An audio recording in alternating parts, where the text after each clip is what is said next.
మాకైతే ఖాయంగా కనపడుతోంది. గవర్నమెంట్ వస్తుంది, చాలా బాగా వస్తుంది. మొన్నటికి అంత కూడా జరిగింది. మిగిలిన చోట్ల జరిగిన చోట్ల కూడా పోలింగ్ పర్సెంటేజ్ పెరిగాయి. ఓటింగ్ జరిగే శాతాన్ని బట్టి చూసి యాంటీ ఇన్కంబెన్సీ అనుకుందామంటే మీరు గమనించిన జగన్మోహన్ రెడ్డి గారి మీద అంత వ్యతిరేకత పెంచుకుని ఈ వర్గాలు ఏ వర్గాల కోసం అయితే నిలబడినాడు వాళ్ళు రావడానికి అంత ఇది రీజన్ కనపడద్దా? లేదు, వీళ్ళందరూ చంద్రబాబు నాయుడు కానీ ఆయన పార్టీ కానీ పెట్టిన సూపర్ 6 అనే ఇది కానీ లేదా ఆయన అర్జెంటుగా తెచ్చుకోవాలని వాళ్ళ కోరుకుందా అని చూద్దామంటే అంతా అటువైపు కనపడలేదు. ఎందుకంటే చంద్రబాబు నాయుడికే తన అజెండా మీద నమ్మకం లేదు. ఆయన సూపర్ 6 గురించి కూడా ప్రచారం చేసుకోవాలి.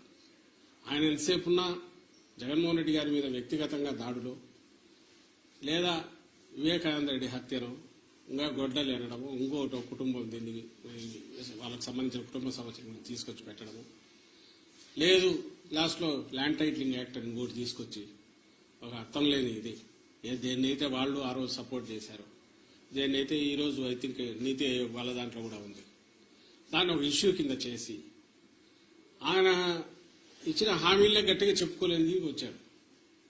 ఎందుకంటే ఆయనకే నమ్మకం లేదు. ఇంతకుముందు కూడా చెప్పాం, అది హామీలను అమలు చేస్తాడే నమ్మకం జనానికి లేదని, ప్రజలకు లేదని.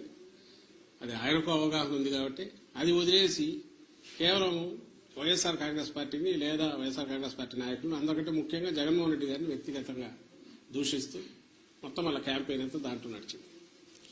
సో ఆ నేపథ్యంలో ప్రజలు ఆయన ఇచ్చిన హామీల మీద నమ్ముకొని వచ్చింటున్నారనడానికి అది కనపడట్లా. ఉంటే ఆయనే చెప్పేవాడు దాని గురించి, వాళ్ళు దాని గురించి మాట్లాడేవాడు. వేరే మా నాయకుడు ఆయన మొత్తం ఒకే థీమ్ మీద మీరు గమనిస్తే ఈ 5 ఏళ్ల పాటు తాను రాష్ట్ర అభివృద్ధికి సంక్షేమం ద్వారా లేదా మొత్తం డీసెంట్రలైజేషన్ ఆఫ్ పరిపాలన సుపరిపాలన అందించడం ద్వారా తాను ఏం చేశాడో ఇవే చెప్పాడు. ఇవి కంటిన్యూ కావాలా అనుకుంటే నన్ను దీవించండి అని అడిగాడు.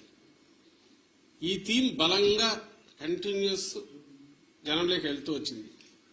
మేము ఎప్పుడు చెప్తుండేవాళ్ళం కదా, 87% లబ్ధిదారులు ఏదో ఒక రూపంలో బెనిఫిట్ పొందిన వాళ్ళందరూ అవును ఇది నిజం అనుకున్నారు. కరెక్టే కదా, ఇది కంటిన్యూ అయితే మా బతుకుల్లో ఇంకా మెరుగైన మెలుపు వస్తుంది, మేలు మలుపు వస్తుంది, ఇంకా వెలుగు పెరుగుతుంది, కుటుంబం అభివృద్ధి జరుగుతుంది అని వాళ్ళు నమ్మారు. ఏదైతే హోప్ పెట్టుకున్నామో వాళ్ళు ఓన్ చేసుకున్నారు ఈరోజు. అది కనపడుతుంది. అంటే మా దాంట్లో ఇది క్రిస్టల్ క్లియర్ గా ఒక వ్యాలిడ్ రీజన్ కనపడుతుంది. నాకు టీడీపీ వైపు నుంచి ఒక్క రీజన్ చెప్పండి, మేము మీడియానే అడుగుతున్నాం, ఇదిగో ఈ రీజన్ వల్ల వీళ్ళకి వచ్చి ఉండొచ్చు కదా అని అనుకోవడానికి ఒక్కటి చెప్పండి.